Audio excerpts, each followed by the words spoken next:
Have you ever noticed that silence can shake an entire room more than the loudest voice? That walking away can sometimes speak louder than standing your ground.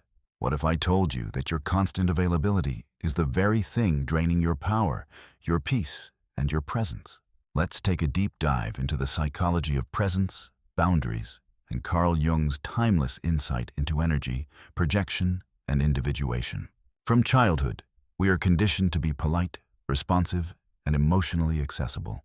We are taught to reply instantly, to explain ourselves, to never leave anyone on red. But no one tells us that this excessive accessibility comes at a cost. The cost of our inner peace. The cost of our psychological energy.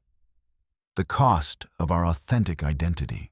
Carl Jung often spoke of psychic energy, a finite resource we possess. And every emotional reaction, every justification, every attempt to please someone who doesn't truly see you drains that energy like a leak you can't patch. Think about how often you say yes when everything inside you screams no. How often you respond to that message, return that call, or offer support, not out of joy, but obligation. This is not kindness. It's self-abandonment in disguise. The moment you become unavailable, something strange happens. People begin to notice. They don't notice because they care about you. They notice because they miss the version of you that served them. The emotional fixer, the responder, the yes person. Suddenly, your absence disrupts their comfort. Your silence exposes their dependency. Your boundaries reveal their expectations. And this is where Carl Jung's idea of the shadow comes into play. Your emotional withdrawal doesn't just create space. It holds up a mirror, and people panic because they finally have to look at themselves. Silence isn't just quiet, it's psychological power. When you stop reacting, you reclaim control over your emotional currency. Not every insult needs a defense. Not every argument deserves your engagement. Not every invitation needs a yes. Because here's a hidden truth. Your reaction is someone else's fuel, and the day you stop reacting is the day you stop being controlled.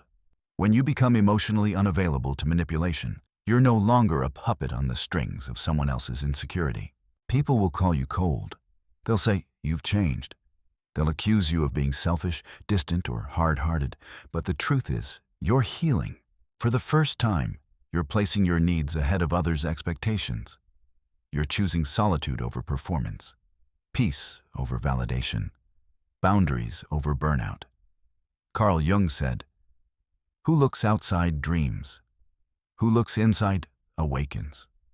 And this journey of becoming unavailable is your awakening. Do you know what happens to things that are always available? They get taken for granted, like the umbrella that's always in your car until it breaks. Like electricity, you don't value it until it's gone. And the same applies to you. When you're always emotionally reachable, people stop appreciating your presence. You become background noise, always on, always ready. But when you withdraw, you become rare. And what is rare is valued. Carl Jung believed in individuation, the process of becoming a whole, integrated self.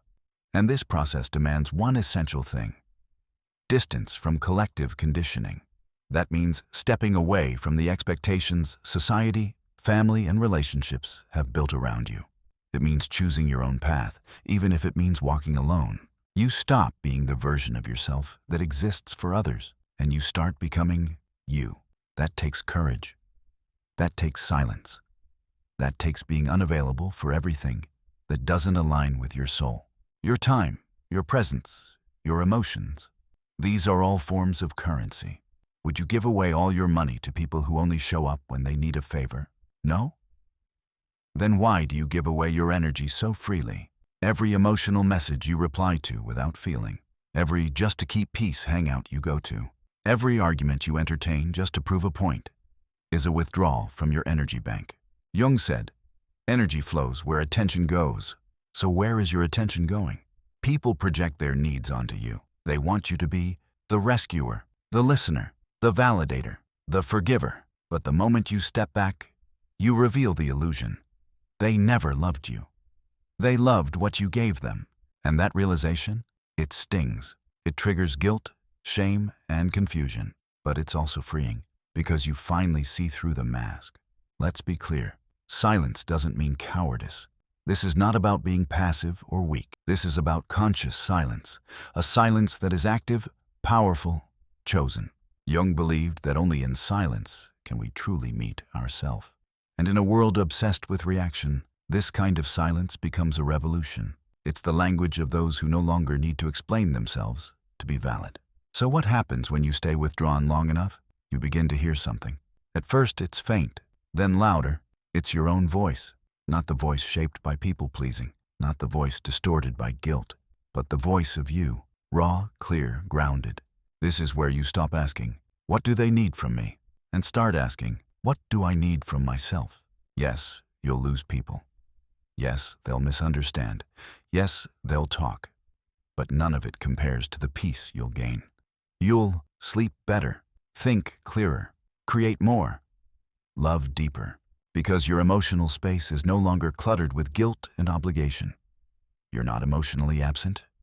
You're emotionally intentional. In the end, becoming unavailable is not about vanishing.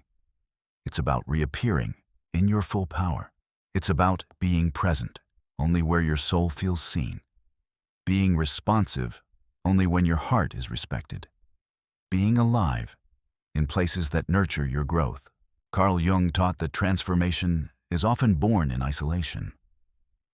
So if your boundaries make you feel alone, good, because you are finally alone, with the only person who truly matters, yourself. If this resonated with you, write in the comments, I choose my energy.